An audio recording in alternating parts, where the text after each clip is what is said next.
December 2022 started like every other party at the Golden Oak Hotel. The magnificent Victorian-era building stood proudly against the snow-covered mountains, its windows glowing with warmth. For generations, wealthy families had gathered here, and mine was no exception. I watched from the grand staircase as my sister Olivia made her entrance, her designer dress catching the light from the crystal chandeliers. Behind her, my brother Marcus strutted in with his wife Isabella, their twin boys dressed in matching suits. My parents, Richard and Diana Hamilton, followed, their silver hair and refined attire perfectly matching the hotel's elegant atmosphere. I tugged at my simple black dress, a stark contrast to their extravagance. At 32, I was the family disappointment, the daughter who chose to become a restoration architect instead of joining the family's investment firm. "Sarah, darling," my mother's voice dripped with familiar disdain. "Couldn't you have worn something more appropriate? This is the Golden Oak, not some construction site." Before I could respond, Mr. Patterson, the elderly hotel owner, approached our family. "The Hamiltons. Welcome back. Your usual suite is ready." My father beamed with pride. "Patterson, old friend, this hotel is the only place worthy of our family traditions." I love the Golden Oak, but for different reasons. While my family saw status, I saw history in every weathered brick and carved banister. I'd spent years studying its architecture, dreaming of buildings like this. During dinner, the conversation turned to Marcus's recent business success. "Another $1 million deal," my father boasted. "Now that's a proper career." "Unlike some people's hobby," Isabella muttered, shooting me a pointed look. I gripped my fork tighter. "Restoration architecture isn't a hobby I'm currently working on." "Please," Olivia interrupted, "spare us the details of your little projects. Nobody wants to hear about old buildings during party dinner." The final blow came during dessert. My mother clinked her glass, gathering everyone's attention. "We have an announcement. Next year, we're making party at the Golden Oak even more special. We're having an engagement party for Olivia and James. James Morgan, the man I dated for 2 years before Olivia swept in and claimed him for herself." My sister smirked at me across the table. "Of course," my father added, "we'll need to maintain certain standards. Sarah, perhaps it's best if you skip next year's celebration. We can't risk any unfortunate incidents." The room fell silent. Years of subtle jabs had finally culminated in outright exclusion. I stood up, my chair scraping against the hardwood floor. "You're right, Father. I won't be attending next year's party as a guest." I walked out of the dining room, pausing only to take one last look at the beautiful hotel lobby. Mr. Patterson stood near the front desk, concern etched on his kind face. He'd watched our family dynamics play out for years. That night, in my small apartment, I made a call to my bank. My years of careful saving and successful restoration projects had left me with substantial resources. I'd been looking for the perfect investment opportunity. 2 weeks later, I learned that Mr. Patterson was retiring and selling the Golden Oak. The hotel needed major renovations, work that would cost millions. Most potential buyers wanted to modernize it, destroying its historic charm. I opened my laptop and drafted an email. "Dear Mr. Patterson, I have a proposition about the Golden Oak Hotel." My family had just given me the perfect revenge, gift wrapped in holiday paper. They thought they were banning me from their party tradition. Instead, they'd given me the motivation to become part of the hotel's legacy in a way they never imagined. Little did they know, next party would be very different. Sometimes the best revenge isn't served cold. It's served with a welcome drink in a beautifully restored historic hotel lobby. As I signed the preliminary paperwork, Mr. Patterson smiled knowingly. "Your family never quite appreciated what you do, did they, Sarah?" "No," I replied, running my hand along the antique reception desk. "But they're about to learn." The Golden Oak would shine again, and this time on my terms. After all, I wasn't just buying a hotel. I was buying the perfect stage for a long overdue family lesson in respect. 11 months passed in a whirlwind of restoration work. I poured every ounce of my expertise and passion into bringing the Golden Oak Hotel back to its original glory, with subtle modern touches that enhanced rather than overshadowed its historic charm. The news of my purchase remained confidential, known only to Mr. Patterson and my trusted team. The hotel operated under a management company's name, allowing me to work behind the scenes. My family, wrapped up in their own lives, never noticed my name on any paperwork. 1 week before party, I stood in the newly restored lobby, admiring the hand-painted ceiling murals we'd uncovered beneath years of beige paint. The original hardwood floors gleamed, and the restored Victorian light fixtures cast a warm glow throughout the space. Miss Hamilton, Thomas, my new hotel manager, approached with a tablet. Your family's usual reservation just came through. They've requested the East Wing suite, as always. I smiled, reviewing their booking. Put them in the North Wing instead. I have special plans for the East Wing. The North Wing, while beautiful, had a perfect view of the construction equipment I deliberately left visible. I knew it would irritate my status-conscious family to no end. My phone buzzed with a text from Olivia. The hotel better not have changed too much. My engagement party needs to be perfect. I didn't reply. Instead, I focused on the final touches. Each room now told a story of the hotel's rich history through carefully curated photographs and artifacts. Even the staff uniforms were designed to reflect the hotel's Victorian origins. December 23rd arrived with a heavy snowfall. I watched from my office as my family's cars pulled up to the entrance. Their shocked expressions at seeing construction equipment were visible even from a distance. What happened to this place? I heard my mother's shrill voice through the security feed. It looks like a construction zone. Thomas greeted them with practiced professionalism. Welcome to the Golden Oak Hotel. We're undergoing some historic restoration work. Your suite is ready in the North Wing. North Wing? My father exploded. We always stay in the East Wing. We're valued customers. My apologies, sir. The East Wing is reserved for a special event. I watched Isabella pull out her phone, probably trying to find another luxury hotel. Everything's booked, she hissed. It's party. They grudgingly accepted their rooms, but the complaints continued. My mother demanded to speak to the owner about the deteriorating standards. Thomas politely informed her that the owner would be present at tomorrow's party eve dinner. That evening, I silently observed as they gathered in the renovated dining room. Despite their earlier complaints, they couldn't help but admire the restored Victorian details.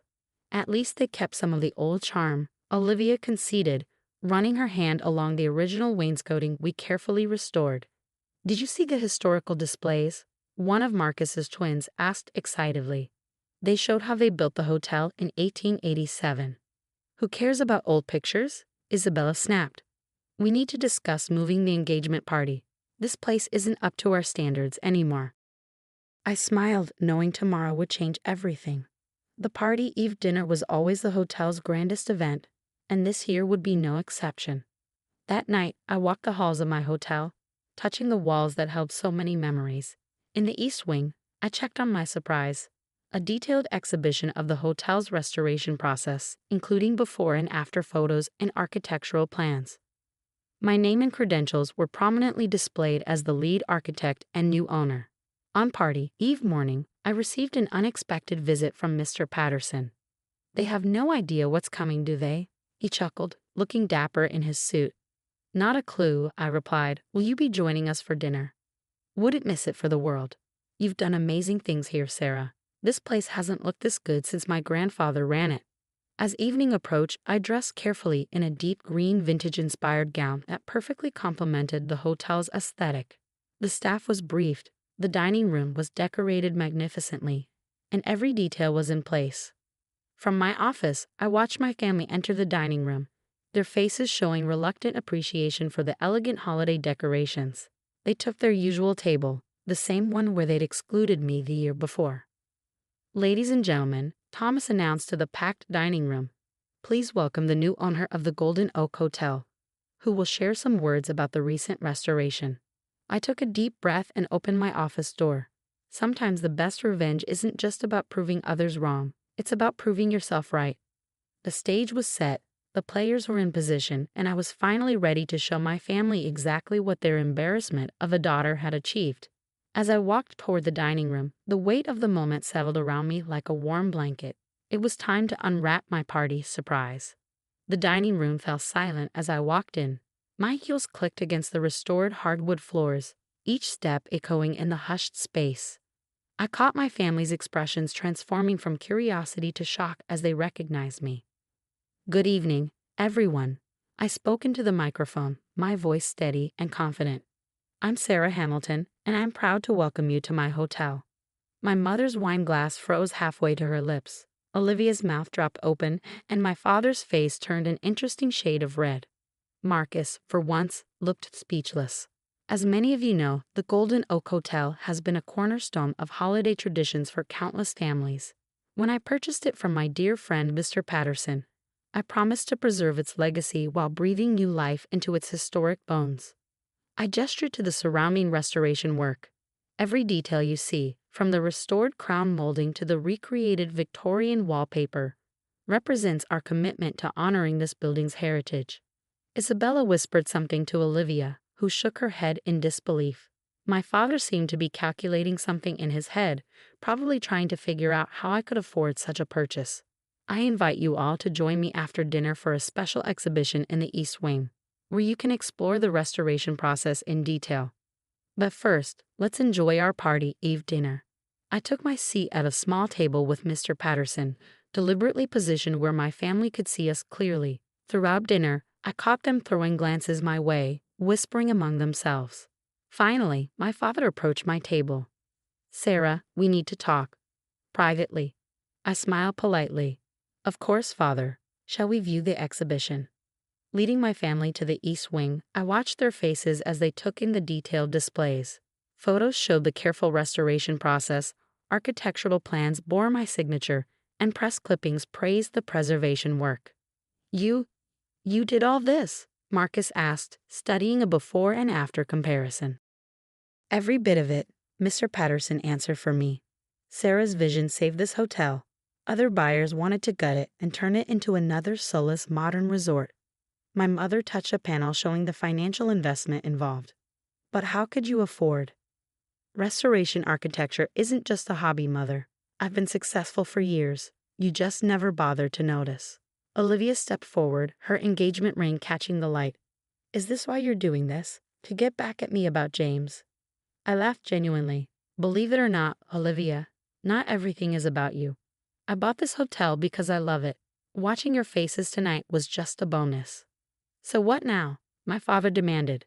"Are you throwing us out? Banning us like we banned you?" I turned to face my family, standing tall in the hotel I poured my heart into. "No, that's the difference between us. The Golden Oak welcomes everyone who respects its history and values. You're welcome to continue your traditions here, as paying guests, of course." Isabella scoffed. "You expect us to just accept this. Accept it, leave, it's your choice. But know this, I'm not the failure you thought I was. I never was." My brother's twins tugged at my dress.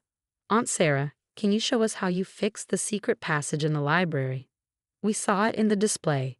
For the first time that evening, I saw my family really look at me, not as the disappointment, but as someone who had achieved something remarkable. "Sarah," my father said quietly, "I was wrong. We were all wrong." "Yes, you were," I agreed. "But it's party Eve, and this hotel has always been about bringing families together, even imperfect ones." Over the next hour, I gave them a proper tour. My mother actually gasped at the restored ballroom, and Marcus asked intelligent questions about the renovation process. Even Olivia admitted the hotel looked better than ever. As the evening wound down, Mr. Patterson raised his glass. "To Sarah, who proved that preserving the past can build a better future." My family joined the toast, somewhat awkwardly but sincerely. It wasn't a perfect reconciliation. Those take time, but it was a start. Later that night, after the guests had retired, I stood in the lobby looking at the party tree. Its lights reflected off the polished floors, creating a magical glow. "Quite a party, surprise," Hamas commented, joining me. "The best revenge isn't about getting even," I replied. "It's about rising above and creating something beautiful." As snow fell outside the grand windows, I smiled, knowing that next year's party would be different. Not because of spite or revenge, but because sometimes the greatest gift is showing others that success comes in many forms. The Golden Oak Hotel would continue to host family celebrations, including mine. And every party, its walls would remind us that the best traditions are the ones that grow and change, just like